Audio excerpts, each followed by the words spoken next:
Sometimes people come to me not only for advice, but also for the right to speak their mind. Recently, a man came to the parish. He looked as if his world had collapsed before his eyes. Sitting down opposite me, he was silent for a long time, and then he spoke. His words were full of bitterness that had accumulated in his heart over many years. Today, I want to share his story with you. It is a story that reminds us how fragile human relationships can be. Here are his words. My name is Dale Harrison, and I am 58 years old. I worked as a truck driver for 25 years, traveling across the country from California to Maine until I broke my back while loading a truck in Billings. It happened 3 years ago. I was lifting a heavy box, something cracked in my lower back, and that was the end of my driving career. Now I live on disability in a house on the outskirts of Helena, Montana. It's a small two-story house that my wife Linda and I bought 30 years ago when the kids were still young. Linda died of cancer 4 years ago, and I've been living alone ever since. We have two children, our son Blake, 35, who works as an electrician, and our daughter Kira, 32. Blake is married to a good woman named Tessa, and they have two children, Colin and Emma. But there have always been problems with Kira, especially after she divorced her husband Mark 5 years ago. On that October morning when it all began, I woke up early, as usual. My back hurt. It always does when it rains. It was drizzling outside and leaves were falling from the trees, covering the yard with a yellow carpet. I drank my coffee in the kitchen and watched the news on TV, the same old political squabbles and economic problems. Then I decided to visit my younger sister Nora. She lived on the other side of town, in a small house next to the library where she had worked for 20 years. After her husband Jim died 6 months ago, Nora became very depressed, and I tried to visit her as often as possible. Jim was a good man. He worked as a mechanic in a car repair shop and loved fishing and baseball. He had a sudden heart attack right at work. Nora was having a hard time coping with the loss. They had been married for 28 years and had no children. Nora met me on the porch with a cup of coffee in her hands. She was wearing Jim's old plaid robe, which was too big for her thin frame. Her hair was uncombed, and she had dark circles under her eyes. She looked 10 years older than her 54. Dale, I'm glad you came, she said quietly, her voice hoarse. Come in. The coffee is fresh. We went into the kitchen. The house smelled musty and lonely. Unwashed dishes were scattered everywhere, and empty cans of canned food stood on the table. It was clear that Nora hardly ever cooked and ate whatever she could find. Nora, are you eating properly? I asked, sitting down at the table. What's the point of cooking for one? She shrugged and poured me some coffee from an old enamel pot. I open a can of soup and I'm full. Outside the window, a light rain was falling, and the maple leaves in her yard had already turned yellow and fallen. The yard was overgrown. Jim had always kept the lawn mowed, but now the grass was knee-high. Nora was silent for a long time, then sighed deeply. You know, Dale, I thought I'd be used to it by now. It's been 6 months, but every morning I wake up and wait for Jim to bring me coffee in bed, like he always did. 30 years in a row, can you imagine? Every morning. I nodded. After Linda died, I also couldn't get used to the empty bed and the silence in the house for a long time. Even now, I sometimes turn over at night to hug her, and there's nothing there. At least I can distract myself at the library, Nora continued, sipping her coffee in small sips. People come in, I check out books, I keep the catalogs. But at home, the house feels like a stranger's now. It's too big for one person. I even turn on the TV just for the noise. I sit there in the evening, and the house is so quiet that my ears ring. She got up and poured me some more coffee. Her hands were shaking slightly. Her nerves were getting the better of her. Yesterday, my neighbor Mrs. Green came by. She said she could hear me talking to myself. I hadn't even noticed. It turns out that I now talk to Jim out loud. I tell him how my day went, what happened at the library. Is that normal? It's normal, I said. After Linda died, I talked to her too, for about 3 months. I asked her where she put the salt, complained about the weather. It'll pass. Nora sat back down and looked at me intently with her tired brown eyes. How are the kids? Blake? Kira? I haven't seen them in a while. Blake's fine. He's got a lot of work, plenty of orders. Electricians are in high demand right now. They're rewiring everywhere, building new houses. The kids are growing up, going to school. Tessa is a good wife, a good homemaker. But Kira, I paused, not knowing how to explain. I last saw her a month ago. She said she got a job as a cashier at the supermarket on Main Street. Nora sat back down and looked at me intently. She had the kind of look that people who have read a lot and seen a lot have. Dale, what's wrong with her? You're talking about Kira in a strange way. Did something happen? Nothing special. She's just complicated. After her divorce from Mark, she completely lost her way. She'd find a job, then quit. She'd rent an apartment, then move out. She seemed unsettled. I didn't tell my sister about Kira's drinking problem. Nora was already dealing with her own grief. Why burden her with my worries too? Besides, Kira had really been holding it together for the last 2 years. She wasn't drinking. She was working. She had even started dating someone. The guy's name was Rick, and he worked in a car repair shop. Nothing special, but at least he wasn't a drunk. What about Mark? Have you heard anything? Nora asked. Mark got married for the second time and moved to Denver. He and Kira didn't have any children, so there's no connection. And it's for the best. He was no prize. Remember how he used to come to family dinners? Always dissatisfied with something, looking down on everyone. I remember. Kira was completely different when she was with him. She was kind of uptight and quiet, but as a child she was so lively and cheerful. We sat at Nora's until lunchtime, talking about this and that, the weather, the neighbors, the news in town. Nora talked about the library, complaining that there were fewer readers now, that everyone was on the internet.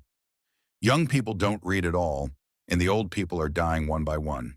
The city administration says the library will soon be closed because it is unprofitable.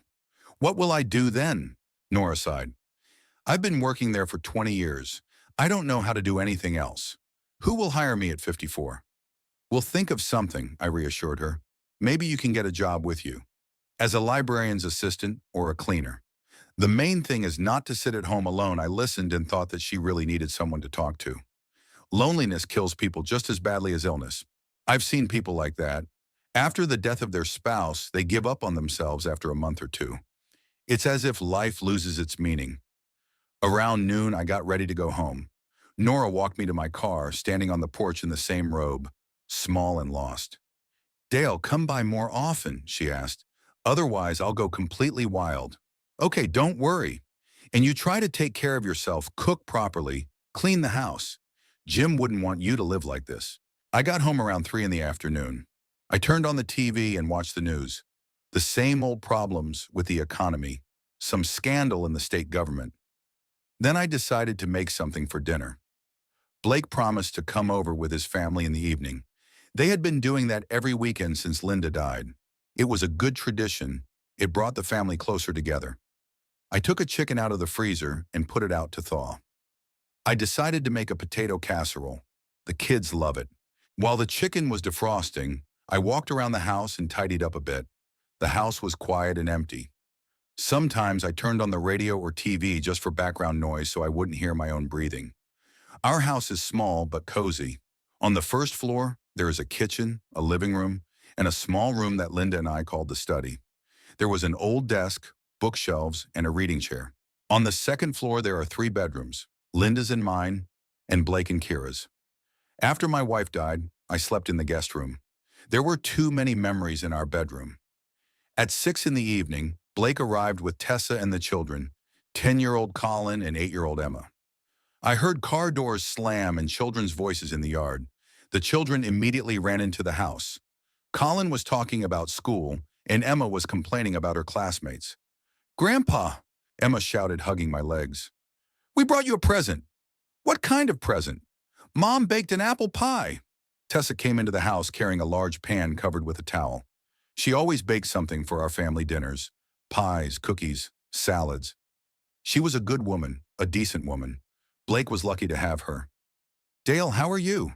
she asked, kissing me on the cheek. "How's your back?" "My back is fine. It hurts when it rains, but it's bearable." "How are you? Are the kids healthy?" "Everything's fine.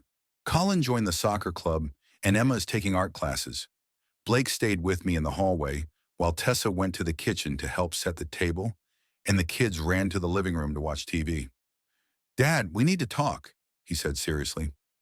Blake looked like me when I was young, tall, broad-shouldered, with dark hair. Only his eyes were his mother's, brown and kind. Now I saw concern in those eyes. I immediately understood that it was about Kira. Blake always took his younger sister's problems to heart, even though he was only 3 years older than her. As a child, he protected her from bullies at school, helped her with her homework, and stood up for her when she got into trouble with Linda and me. "What's wrong?" "Kira hasn't been to work for a week.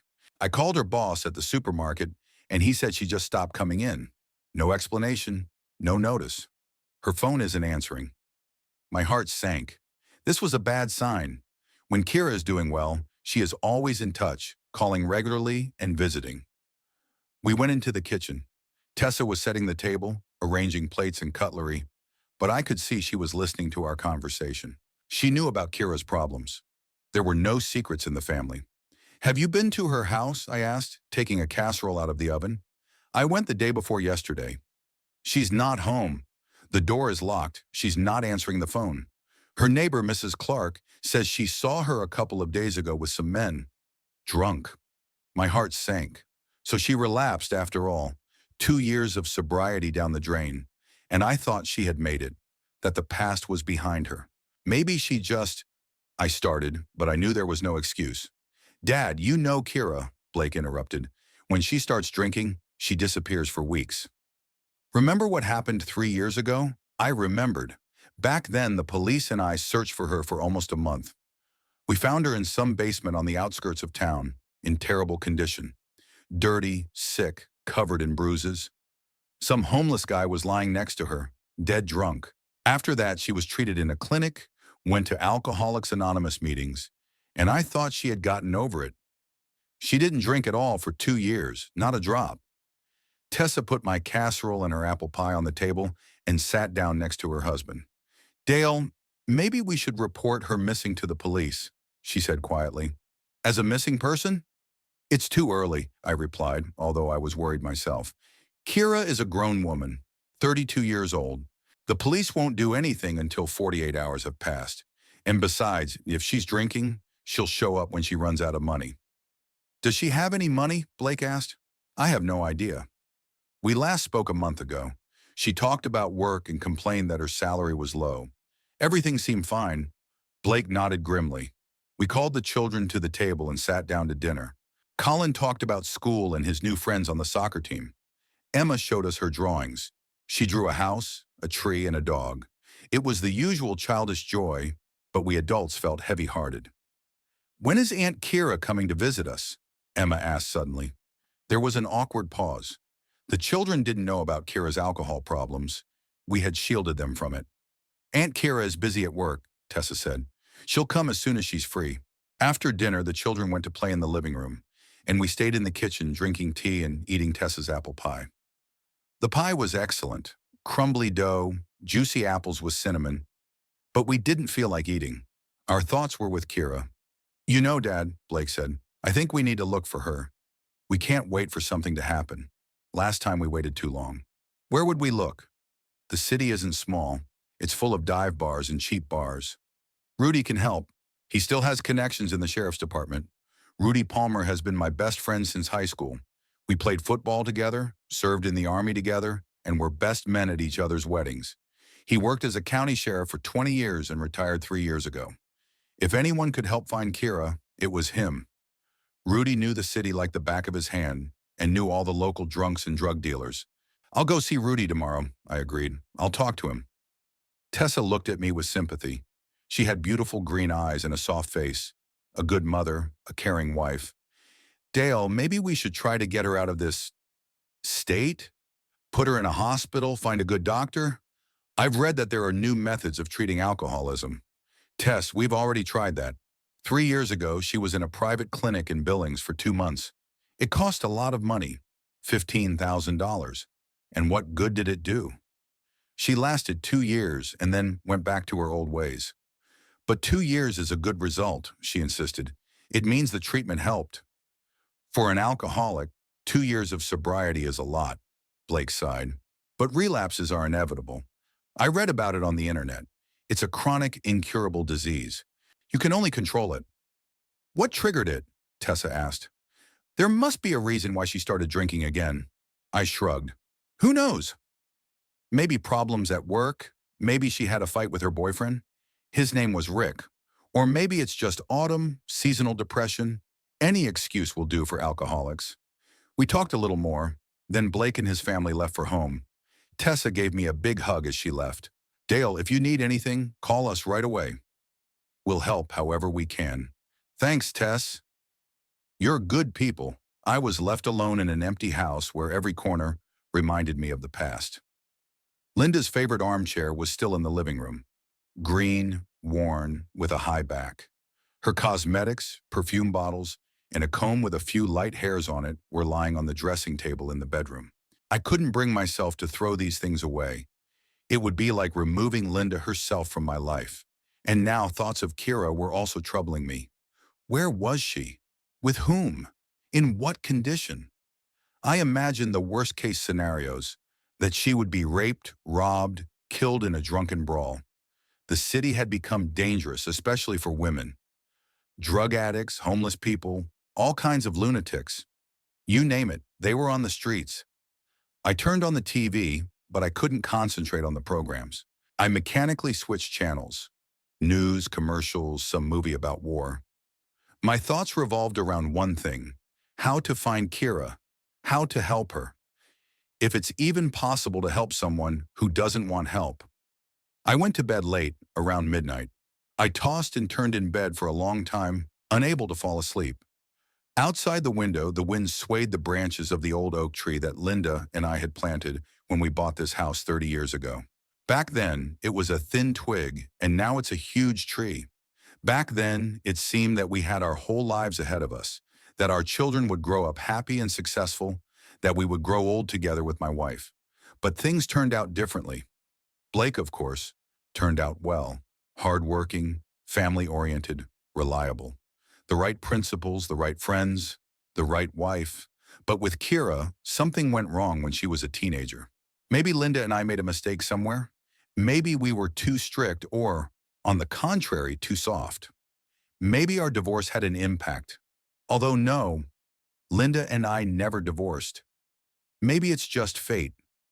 Now it doesn't matter what the reason was. Only one thing matters: finding my daughter and trying to help her if she wants it. And if she doesn't, well, you can't save anyone against their will. The next morning, I woke up with a heavy head and back pain. I tossed and turned all night, thinking about Kira, imagining the worst-case scenarios. At 7:30, I got up, drank some coffee, and immediately drove to Rudy's. Rudy lived in a small house on the other side of town, near the railroad tracks. The house was old but well kept. Rudy had always been a stickler for detail, even in retirement. I saw his car, an old Ford pickup, in the driveway, so he was home. Rudy opened the door in his bathrobe and slippers, a cup of coffee in his hand. He looked pretty good for a 61-year-old. His gray hair was neatly trimmed, he had a small beard, and his gray eyes were lively. Only his belly had appeared, the effects of retirement and beer in the evenings. Dale, you're early today. What's going on? Can I come in? We need to talk. Sure, come in. Would you like some coffee? We went into the kitchen. Rudy's place was military-style, neat, everything in its place, the dishes perfectly clean, the newspapers stacked neatly. His wife, Debbie, had died 5 years ago, and they had no children, so he lived alone. Kira is missing, I said without preamble. Rudy placed a cup of coffee in front of me and sat down opposite me. His face became serious. Drinking again? Looks like it. She hasn't been at work for a week, and neighbors have seen her drunk with some guys. Damn, Rudy rubbed his chin. And I thought she had quit for good. She lasted 2 years. That's what I thought. Rudy, I need your help. You know the city. You have connections. Where should I look for her? Rudy thought for a moment, sipping his coffee in small sips. There are a few places where people like her usually hang out. The Red Dog Bar on the outskirts, a dive in an old warehouse near the elevator, a couple of abandoned houses in the industrial zone. Let's start with the bars, then we'll see about the rest. Will you come with me? Are you even asking? Of course I will. Half an hour later, we were driving through town in my pickup truck. Rudy sat next to me, studying the list of addresses he had jotted down on a piece of paper. Over the years as sheriff, he had learned all the seedy places in Helena, knew every bar and den. "Let's start with the Red Dog," he said. "That's where the drunks from all over town usually gather." The bar owner, Vin Morgan, is an old acquaintance of mine. If Kira was there, he knows. The Red Dog Bar was located in the industrial part of town, in an old brick building with no sign. Only a small red neon light in the shape of a dog hung above the entrance. The place was notorious for fights, stabbings, and drug dealing. Rudy had shut it down several times by court order, but after a month or two, it would reopen. We went inside. It was still morning, but there were already a few customers sitting at the bar, mostly homeless people and chronic alcoholics. It smelled of stale beer, cigarettes, and something sour. Behind the bar stood a fat man with tattoos on his arms. This was Vin Morgan. "Oh, Sheriff Palmer," he grinned. "Long time no see. How's retirement?" "Fine, Vin. I need some information. Have you seen a young woman, 32 years old, red hair, medium height?" "Last name Harrison. First name Kira." Vin thought for a moment, wiping a glass with a dirty rag. "Harrison? Ah, Dale's daughter." He nodded in my direction. "Saw her a couple of days ago. She was here with some guy, both of them drunk as skunks. They drank, made a scene, and left. Where did they go? Who was she with?" "No idea. The guy was a stranger, about 40, bearded, dirty, probably some kind of bum." "Has she been back?" "No. Why, is there a problem?" "None of your business," Rudy snapped. "If you see her, call me right away." We left the bar. Our next stop was an old warehouse next to the elevator. The warehouse hadn't been in use for a long time, but drug addicts and alcoholics gathered in the basement. It was a dangerous place, and I understood why Rudy had brought his gun. "Dale, anything could be in there," he warned. "Stay close to me and don't get into a fight unless you have to." We went down to the basement via an iron staircase. It was dark and damp down there, and it smelled of urine and vomit. Several people were lying on mattresses in the corner, some asleep, some simply unconscious. A candle burned on an overturned box, illuminating the gruesome scene. "Hey, is anyone alive?" Rudy shouted. One of the people lying down raised his head, a young guy, skinny as a skeleton, with the sunken eyes of a drug addict. "We're looking for a woman, red-haired, 32 years old," I said. "Have you seen anyone like that?" "Who's asking?" The guy tried to sit up but didn't have the strength. "I'm her father."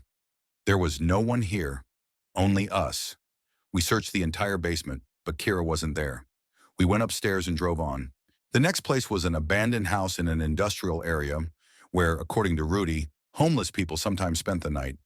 The house was 2 stories high, made of brick, with broken windows and a crooked roof. Factory workers used to live here, but the factory closed 10 years ago, and the house was abandoned. Now it was inhabited by all kinds of scum. We entered through the back door. The house was dark and cold, with trash lying everywhere. There was no one on the first floor, so we went up to the second floor. There, in one of the rooms, we found Kira.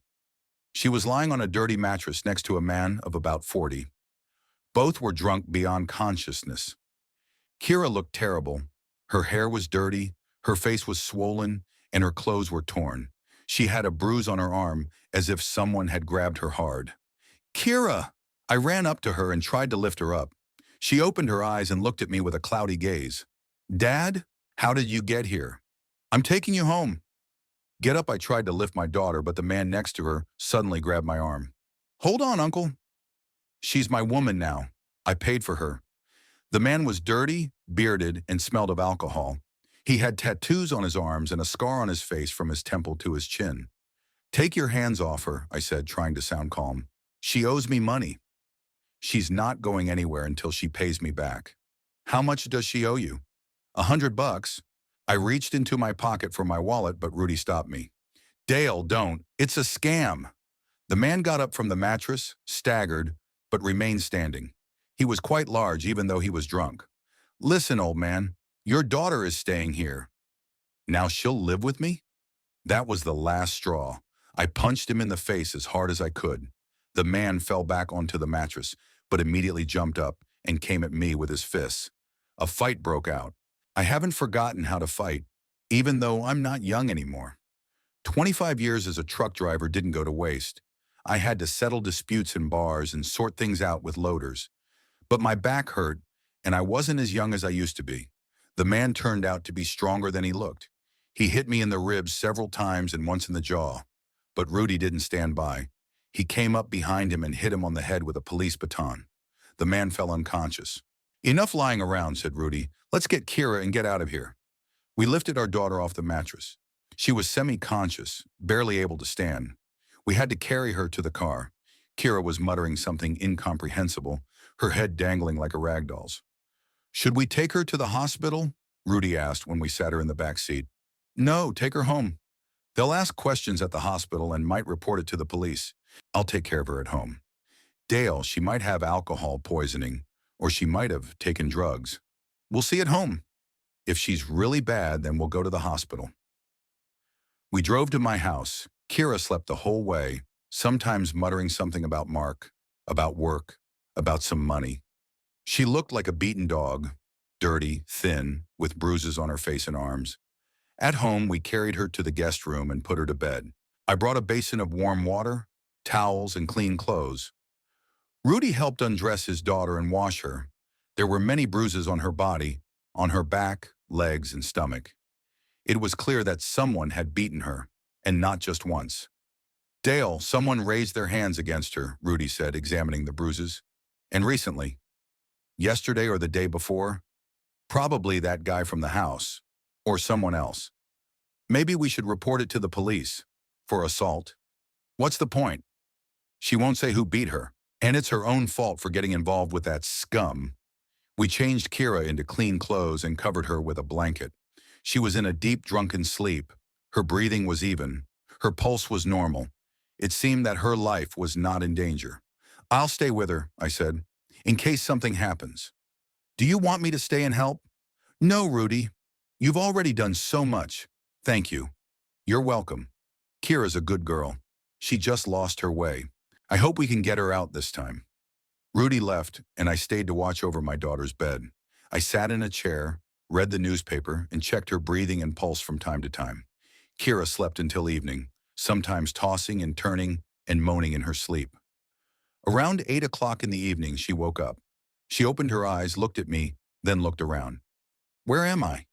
"At home." "At my place." "How did I get here?" "Rudy and I found you in that dive and brought you here." Kira tried to sit up in bed, but her head spun and she lay back down. "My head is splitting. Can I have some water?" I brought her a glass of water and some aspirin. Kira took the pills and drank a little. "Dad, I don't remember what happened.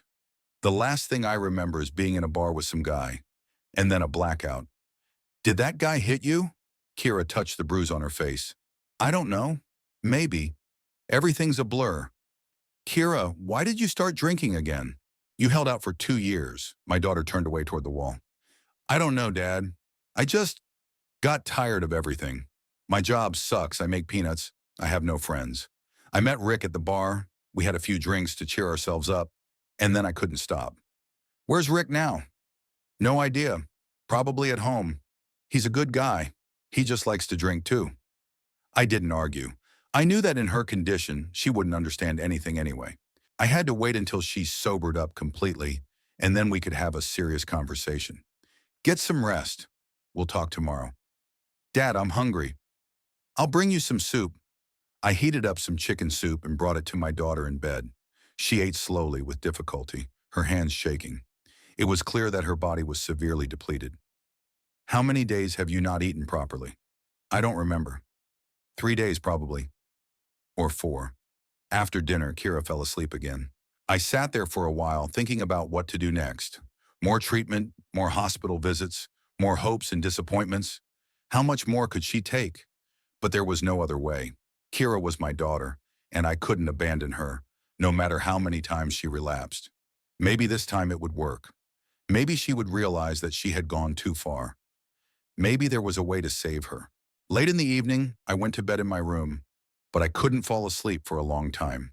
The house was quiet except for the sound of my daughter tossing and turning in the next room. Tomorrow, a new attempt to pull her out of this hell would begin. Would it work this time? The next few days were a real test. Kira was going through withdrawal, and it was scary to watch. She lay in bed, shaking, sweating, vomiting every half hour. Her temperature rose to 39 degrees and then dropped sharply. Her hands shook so much that she couldn't hold a glass of water. I stayed by her side, feeding her with great effort, giving her medicine, changing her towels. On the first night, she hardly slept, tossing and turning in bed, delirious. She called out names, asked her late mother for forgiveness, and cried. Several times I thought about taking her to the hospital, but she begged me not to. Dad, please, don't take me to the hospital. I'll be fine at home. It's easier with you here. On the third day, she started to feel better. Kira was able to get out of bed, take a shower, and eat normally. The tremors in her hands had almost disappeared, and her temperature had returned to normal. She sat in the kitchen in an old robe, sipping tea. "How are you feeling?" I asked. "Better. My head isn't splitting anymore. Just terribly weak. It will pass. The main thing is to stop drinking." Kira nodded, but there was such sadness in her eyes that my heart ached. Blake arrived that same day. I had been calling him every day to tell him how Kira was doing. He was worried and wanted to come earlier, but I asked him to wait until the acute phase had passed. Blake entered the house with a serious expression on his face. Kira was sitting on the sofa in the living room, wrapped in a blanket. She looked better than she had 3 days ago, but she was still pale and thin. "Hi, Kira," he said, sitting down next to her. "Hi, Blake. I'm sorry you're worried about me.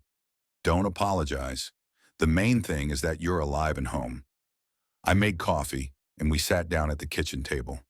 Blake was silent for a long time, then looked at his sister. "Kira, what happened? Why did you start drinking again? You held out for 2 years." Kira wrapped her arms around her cup of tea and stared at the table. "I don't know, Blake. It just all built up. My boss was bullying me at work. My pay was late. Rick, we had a fight. He said I was boring, that I wasn't interesting when I was sober. And then there's autumn, the rain. I went out to a bar one evening and ran into some old friends. I decided to have a glass of wine to lift my spirits. And then, I don't remember how it all started." "One glass," Blake shook his head. "Kira, you know there's no such thing as one glass for you. It's either no drinking at all or binge drinking." "I know." She wiped her eyes with her robe sleeve. "I thought I could control it." 2 years have passed. It seemed like the disease had receded. Alcoholism doesn't recede. It just quietens down and then rears its head again. You know that I listened to their conversation and thought about how many times we had already discussed this. After every relapse, the same words, the same promises. But what could I do? I couldn't abandon my daughter, and it was becoming increasingly difficult to believe her words. "Blake, I understand that you don't believe me," Kira said, "and I don't blame you. But this time it's different. I saw where I ended up. That dive bar, those people. I don't want to go back there. Kira, you said that 3 years ago. After rehab, you also swore you wouldn't drink again." "But I didn't drink for 2 years. So what?" "You ended up relapsing." There was a heavy pause. Kira cried quietly. Blake looked out the window and I remained silent. What could I say? My brother was right, and alcoholics' promises are worthless. "Maybe go back to the clinic," Blake suggested. "At least you'll be under medical supervision there." "No," Kira shook her head. "We'll waste Dad's money, and it won't do any good. Last time at the clinic, they just pumped me full of chemicals and didn't solve any problems. I'll manage on my own. With your help." "What about work?" I asked. "You got fired." "I was fired." "I'll have to find a new one." "Okay, we'll help you," Blake said. "But there's one condition. No alcohol." "None at all. And if you slip up again, we won't help you anymore." "I understand." After Blake left, Kira and I were left alone. She sat on the sofa while I read the newspaper. The house was quiet and peaceful. For the first time in a long time, I felt that my daughter was there, alive and well. "Dad," Kira said suddenly. "What?" "I'm sorry. For everything. For making you suffer. For wasting your money and your nerves. I know Mom would be upset if she saw what I'm doing." I put down the newspaper and looked at my daughter. There was genuine pain and remorse in her eyes. "Kira, I'm your father. No matter how many times you fall, I'll pick you up. But I'm tired of being afraid. Tired of thinking every day that you're dying somewhere in a dive bar. It won't happen again, Dad. I swear you've sworn before. But now I mean it. I realize that if I don't stop now, I'll die. Sooner or later, I'll die. From alcohol, from a fight in a dive bar. I don't want to die, Dad. I hugged my daughter, and she cried on my shoulder. She cried for a long time, sobbing as if she were crying out all the pain and despair of the last few weeks. Okay, I said. I'll believe you one more time. But remember, this is your last chance. The next few days were spent rebuilding Karina's life. First, we had to find her a job. The supermarket wouldn't take her back. They knew about her problems. We had to look for something else. I called all my friends and asked my neighbors. It turned out that the laundromat on Central Street needed an employee. The job was simple. Take clothes from customers, sort them, and return them when they were ready. The pay wasn't great, but it would do for a start. Is that okay with you? I asked Karina. Of course. I'm ready for any job, as long as it's honest. We went to the laundry to meet the owner. Her name was Betty Cole, a woman in her 50s, overweight, with a kind face. She had been running the laundry for 15 years, working mainly with local residents. Is she responsible? She asked, looking at Kira. Very responsible, I assured her. She was just sick, but now she's healthy. All right, we'll give it a try. The salary is $1,200 a month. Working hours are from 8 to 6 and Sundays off. That's fine with me, said Kira. Then start tomorrow. Now we had to solve the housing issue. Kira couldn't live in my house permanently. She needed her independence, but she didn't have the money to rent an apartment yet. Dad, let me live with you for now, she suggested. I'll work for a month or two, save up some money, and then rent something. No, I said firmly. You need to live on your own. You won't learn to be independent under my supervision. I found a small one-room apartment in an old building next to a laundromat. The apartment was simple: a room, a kitchen, and a shower. The furniture was old but in good condition. The rent was $1,000 a month plus utilities. That's expensive, Kira said, looking around the apartment. I'll pay for the first 3 months, I decided. After that, you'll pay yourself. Dad, I can't take that much from you. You can. It's an investment in your future.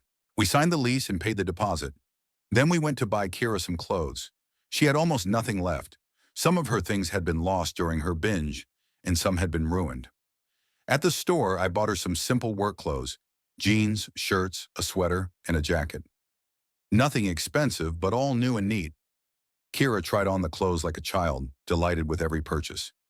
Dad, thank you for everything, she said in the fitting room. I don't know how to repay you. Don't drink, and that's enough. We also bought groceries, bedding, and dishes. By evening, the apartment was ready to move into. Simple, but clean and cozy. Well, now you have a home, I said, standing in the doorway. I have a chance, Kira corrected me, a chance to start over. On her first day of work, I drove her to the laundromat. Kira was nervous, but tried not to show it. Betty greeted her warmly and showed her what to do. The work turned out to be easy, but it required attention and accuracy. In the evening, I stopped by to pick up my daughter. How's it going? I asked. Fine. Betty is a nice woman, very patient. She showed me everything I need to know. Tomorrow I'll be working on my own. Are there many customers? Quite a few. Mostly local residents, elderly people. They bring in blankets and quilts that can't be washed at home. I drove Kira home and helped her carry the grocery bags. Can you manage on your own? Yes, Dad. I'm not a little girl anymore. If you need anything, call me right away. Okay. The next 2 weeks passed quietly. Kira went to work and called me in the evenings to tell me how things were going. Betty was happy with her new employee. Kira was punctual and hardworking. On weekends, my daughter came to my place for lunch. We cooked together, watched TV, and talked. She looked better. Her cheeks were rosy, her eyes were clear, and her hands had stopped shaking. How are things in the apartment? I asked. Everything's fine. The neighbors are quiet, it's warm, and there's hot water. What else do you need? Don't you ever feel lonely? Sometimes. But loneliness is better than bad company. I was proud of my daughter. It seemed that this time everything was working out. A job, an apartment, a normal life. Maybe the worst was behind her. A month later, Kira received her first paycheck. She came to me that same day, happy and excited. "Dad, look," she said, showing me the envelope with the money. "I earned this myself. Honestly earned it. Well done. Now you're an independent woman. Dad, take half. For the apartment, for clothes, for everything. No, don't. Spend it on yourself. Buy something for the house, for your enjoyment. Then I'll make you dinner. At my place. Come tomorrow evening." The next day I went to visit Kira. She made roast chicken with potatoes, salad, and baked an apple pie.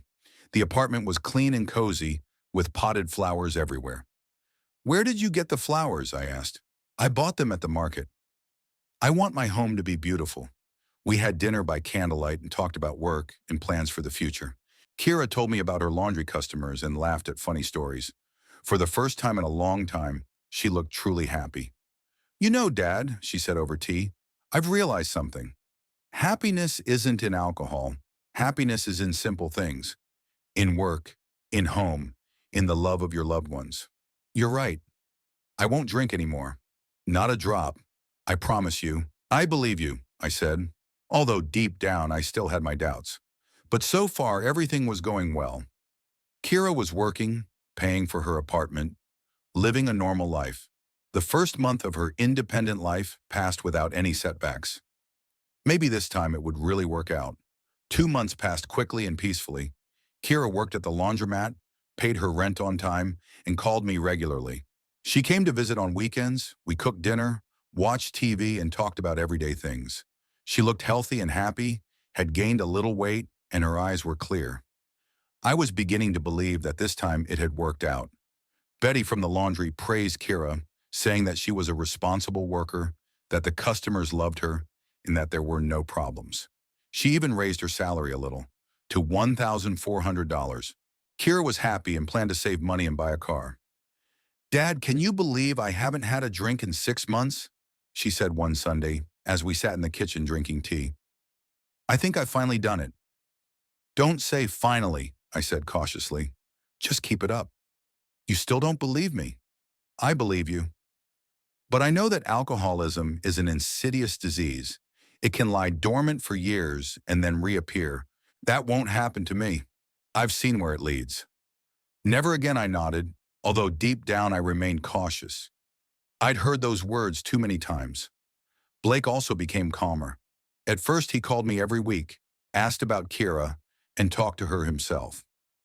Gradually his anxiety subsided, and he stopped constantly monitoring his sister. "Maybe she really is recovered," he said one day. "People do pull themselves together sometimes." "Maybe," I agreed, not wanting to spoil his optimism.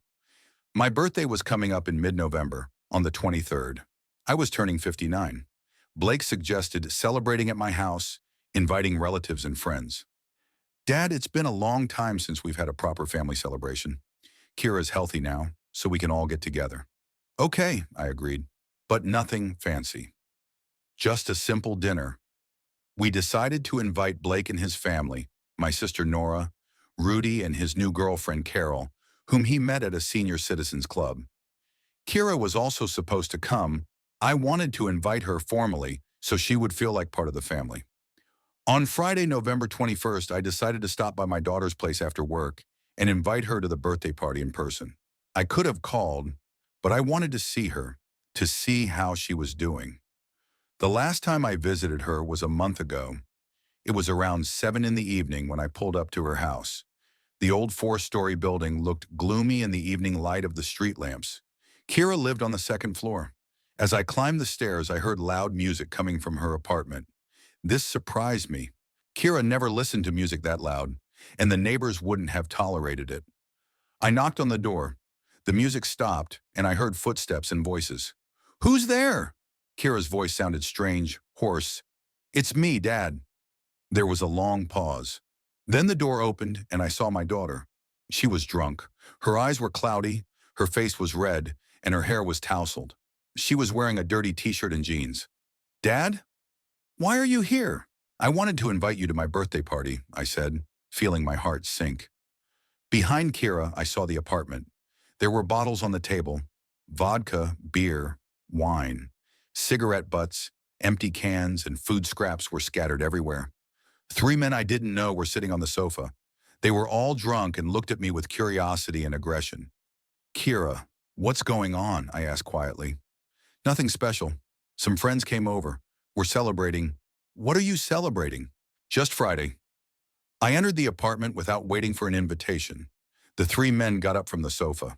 One was about 40, with a beard and tattoos on his arms. The second was younger, thin, with metal teeth. The third was older than the others, fat, bald, in a dirty shirt. "Who's this visiting us?" asked the bearded man, swaying on his feet. "This is my father," said Kira. "Oh, Daddy," laughed the thin man. "Kira, you didn't say your dad was so serious." "Leave," I said, looking at them. "Excuse me?" The bearded man took a step toward me. I said, "Leave my daughter's apartment. Your daughter invited us. We are guests." "Kira," I turned to my daughter. "Explain to me what is going on." She avoided my gaze, fiddling with the edge of her t-shirt. "Dad, don't make a mountain out of a molehill. We just had a few drinks." "A few?" I pointed to the table. "There are 3 bottles of vodka there." "Okay, we drank a lot. But that doesn't mean I'm drinking again. I just relaxed once." "Once? Kira, you know there's no such thing as once for you." The fat man belched loudly and said, "Hey, old man, don't bother the girl. She's an adult. She can decide for herself what to do." "Shut up," I said without turning to him. "What?" He stood up, staggering. "Dad, please don't make a scene," Kira asked. "The guys will be leaving soon." "What scene?" The bearded man laughed. "We're sitting here peacefully, not bothering anyone. And then this old man shows up and starts telling everyone what to do." I took out my phone and started dialing Rudy's number. "What are you doing?" Kira asked. "Calling for help. These guys aren't going to leave on their own." The bearded man tried to grab my phone, but I managed to push his hand away. Rudy answered on the first ring. "Dale? What's going on?" "Rudy, come quickly. Kira's drinking again, and there are some guys in her apartment. Do you remember the address?" "I remember." "I'm on my way." I hung up and dialed Blake's number. "Dad?" My son's voice sounded surprised. "Blake, come to Kira's. Urgently. She's had a breakdown." "What? How did she have a breakdown?" "I'll explain later. Just come quickly." Meanwhile, the 3 men became more aggressive. They surrounded me, and the bearded one pushed me in the shoulder. "Hey, old man, get out of here. Kira invited us, not you." "I'm not going anywhere without my daughter." "Your daughter is staying with us. She's having fun with us, right, Kira?" Kira stood by the wall, drunk and confused. Her face showed a mixture of shame and fear. "Dad, go home. I'll come tomorrow and explain everything." "Tomorrow?" "Kira, look at yourself. You promised." "Well, I slipped up once. It happens." "Once?" I pointed to the table. "How many days have you been drinking?" 3 days, she said quietly. 3 days, and you didn't go to work?" "I said I was sick." The fat man came closer, reeking of alcohol and sweat. "Grandpa, you're annoying. Go home while you're still in one piece. Or what? Or I'll punch you in your old face." He swung at me, but I managed to dodge him. In my youth, working as a truck driver, I often got into fights in bars and parking lots. The skills remained. I punched the fat man in the stomach, and he doubled over, gasping for breath. But then 2 others jumped on me. The bearded one tried to grab me by the throat, while the skinny one punched me in the back.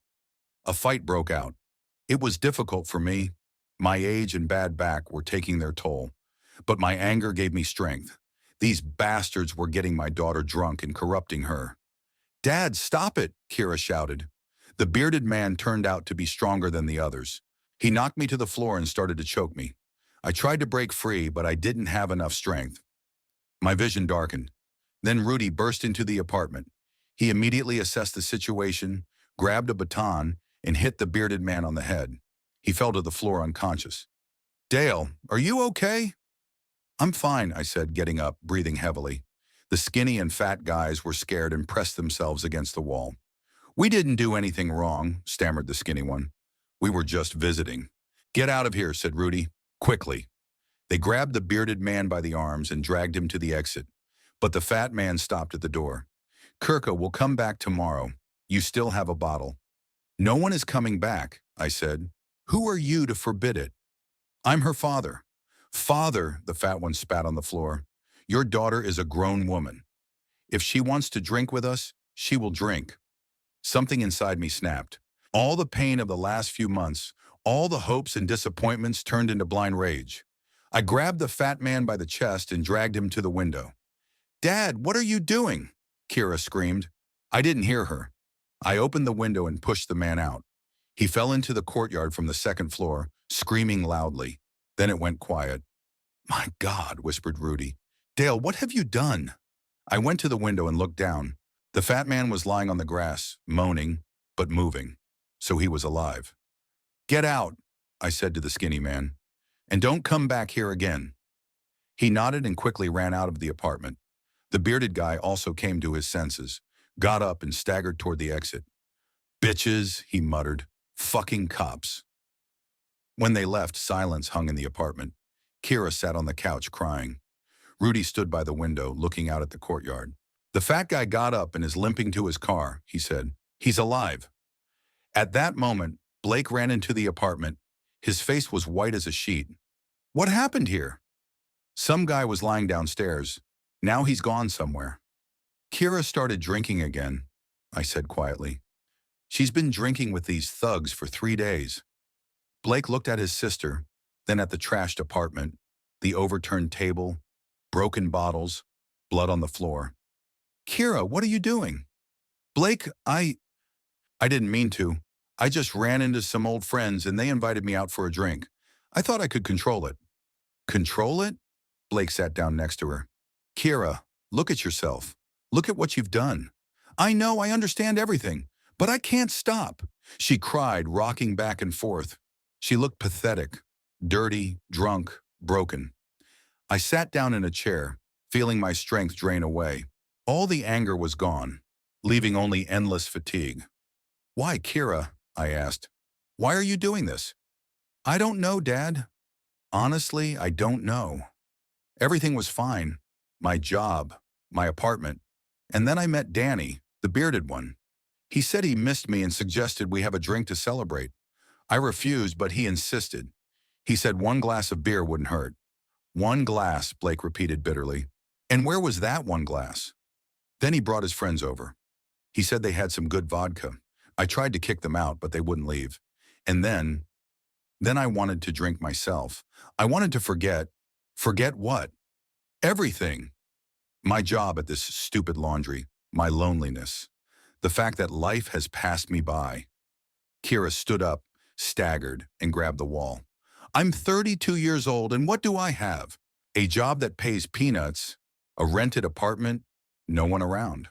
All my friends are either married, drunk, or dead. And me? Will I be washing other people's sheets until I'm old? You could find another job, study, meet a good person, Blake said. Study what? With what money? And good people don't want to get involved with an alcoholic. You're not an alcoholic if you don't drink. I'm always an alcoholic, even when I'm not drinking. It's a disease that never goes away. She started crying again and fell onto the sofa. I went over to her and sat down next to her. Kira, my daughter. I put my arms around her shoulders. Why didn't you tell me you were feeling bad? We would have figured something out. What would you have done? Given me more money? Believed my promises again? I'm always ready to help you. But you can't live for me. You can't make me happy. I didn't know what to say. She was right. No one can make another person happy. Kira, said Rudy, who had been silent until then, what if we try again? Find a good clinic, new doctors. What's the point? I've already been treated. It helped for 2 years, and then it was the same thing all over again. But 2 years is a long time. That means the treatment works, and then another relapse, and another until death. There was a heavy pause.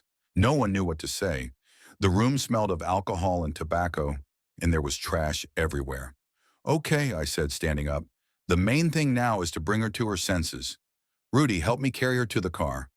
Where are we taking her? Blake asked. To my place. She'll be safe there. Don't, Dad, Kira protested weakly. I can handle this myself. You've already handled it. Now it's my turn. We lifted Kira off the couch. She was so drunk she could barely stand. Rudy supported her on one side and I on the other. "What about the apartment?" Blake asked. "We'll clean it up tomorrow," I said. "Right now, the main thing is to get her out of here." We went down to the yard. There were traces of blood on the grass. Apparently, the fat man had really hit himself when he fell. But he could walk, so it couldn't be anything serious. We put Kira in my car, and Blake sat next to her. Rudy followed in his pickup truck. On the way home, Kira tried to get out of the car several times. "Dad, stop. I feel sick." "Hang in there. You'll be home soon?" "I don't want to go home. I want to go to Danny's. Danny gets you drunk. Danny understands me. You don't." "What don't we understand? That I'm hopeless? That I can't be saved?" "Don't say that," Blake asked. "It's true. I'm an alcoholic, and I always will be, no matter how many times I'm treated." At home, we put Kira in the same guest room where she had been 2 months ago. We took off her dirty clothes, washed her, and put her in clean ones. She was semi-conscious, barely responding to our actions. "She'll sleep until morning," Rudy said, "and tomorrow the withdrawal will begin." "I'm ready," I said. "We've been through this before." Blake sat in the kitchen, gloomy and depressed.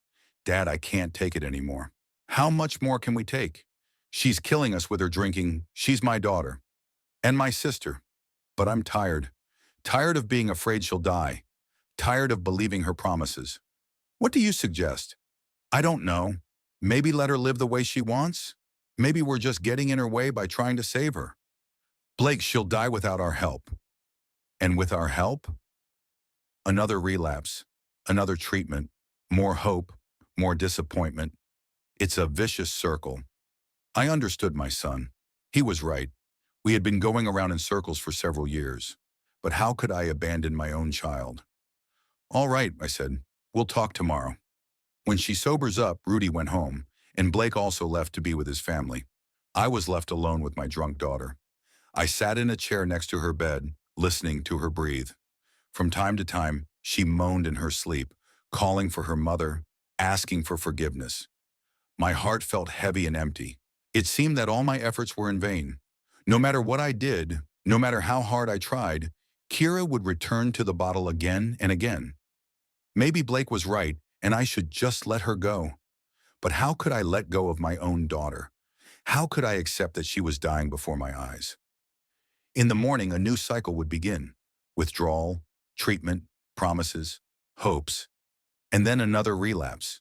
When would it end? When she died, or when I couldn't take it anymore? It was raining outside and the wind was shaking the bare branches of the trees. Winter was coming, and so was my birthday. But I didn't feel like celebrating anymore. 2 days had passed since the fight at Kira's apartment. My daughter was lying at my house going through another withdrawal. This time she was handling it better. Apparently, she had only been drinking for 3 days, so her body hadn't had time to get too poisoned. By the evening of the second day, she was already able to get out of bed, take a shower, and eat. "Dad," she said, sitting in the kitchen with a cup of tea, "I'm very ashamed of what happened." "I'm ashamed too," I replied. "Ashamed that I threw a man out of the window. It's his own fault. He shouldn't have provoked you. Kira, what are we going to do next?" She was silent for a long time, looking out the window at the bare trees. "I don't know, Dad. I honestly don't know. I think I understand everything, but I can't stop. Maybe back to the clinic." "I've thought about that, but you've already spent so much money and it hasn't helped." "Money isn't the main thing." "It is. Your pension isn't much, and I just keep spending and spending." I didn't argue. Money really was a problem. 3 years ago, I had spent $15,000 on treatment at a private clinic, almost all my savings. I didn't have that kind of money now. "Okay," I said. "The main thing now is to make it to my birthday. The day after tomorrow is Sunday, and we're having guests. You'll come, won't you?" "Of course I'll come, and I'll behave myself, I promise." My birthday, November 23rd, fell on a Sunday. From the morning I was preparing for the guests, buying groceries, cleaning the house, preparing food. Kira helped me, looking normal, her hands not shaking. "Who's coming?" she asked, cutting vegetables for the salad. "Blake and his family, Aunt Nora, Rudy and his girlfriend. And you. Is Blake still angry with me?" "He's not angry. He's upset. I see. He's doing everything right, and I'm just causing problems. There was bitterness in her voice, but I decided not to pursue the subject. A birthday is not the time for difficult conversations. By 4 o'clock, the guests began to arrive. Nora was the first to arrive. She looked better than she had a month ago. Her hair was done, she was wearing makeup, and she had a new dress. Happy birthday, Dale! She hugged me and handed me a gift. It's a book about fishing. I thought you'd like it. Thanks, Nora. How are you? Feeling better? Much better. You know, I joined a club for widows and widowers. There are such nice people there. We meet and talk. It's not so lonely. Half an hour later, Blake and his family arrived.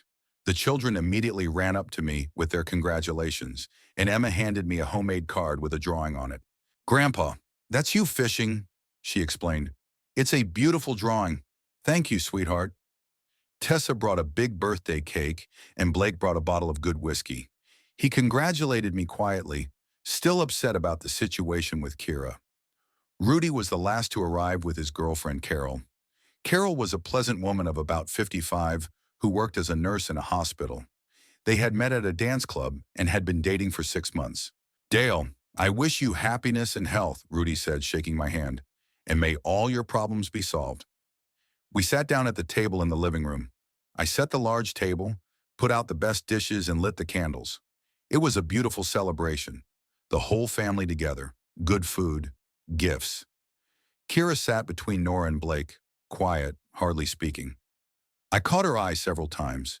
She looked at everyone with a kind of sad envy. She was probably thinking about how good and stable everyone else's lives were. Dale, Nora said, raising her glass of wine, let's drink to the birthday boy. To your health and to your children bringing you joy. Everyone raised their glasses. Kira also took her glass, but it only contained water. She had asked for water instead of wine. To Dad, said Blake, for always supporting us. To Grandpa, shouted the children. We drank, and then Kira suddenly stood up. I want to make a toast too, she announced. Kira, sit down, Blake said quietly. No, I want to say it. Her voice was strange, too loud. Let's drink to my father. To the man who has spent his whole life teaching everyone how to live. I sensed something was wrong. There was anger in Kira's voice. Kira, I said warningly. What, Kira? She turned to me. Can I tell the truth on your birthday? What truth? The truth about what a wonderful father you are. About how you control everyone around you. A tense silence hung over the table. The children stopped eating, and the adults looked at Kira with concern. Kira, don't, Nora pleaded. Why not? Kira grabbed Nora's wine glass and took a big sip. You all think I'm bad and Dad is good, but I'll tell you the truth. Kira, you don't drink, Tessa said. I do now. Kira finished the wine from Nora's glass and reached for the bottle. Enough pretending. Blake tried to take the bottle from her, but she pulled her hand away. Don't touch me. Nobody touch me. Kira, calm down, I said. Not in front of the children.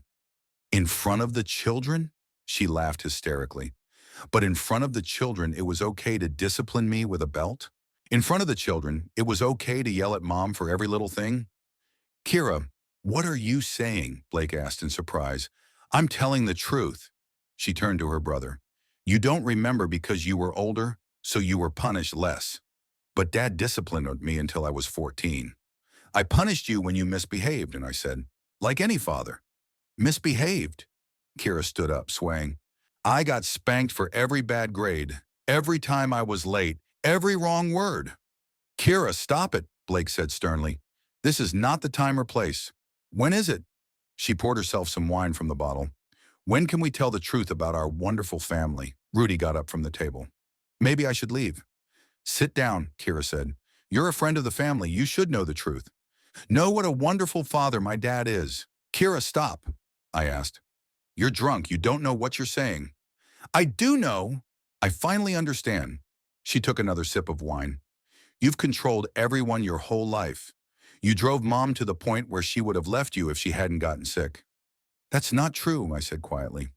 It's true, Mom told me herself when she was sick.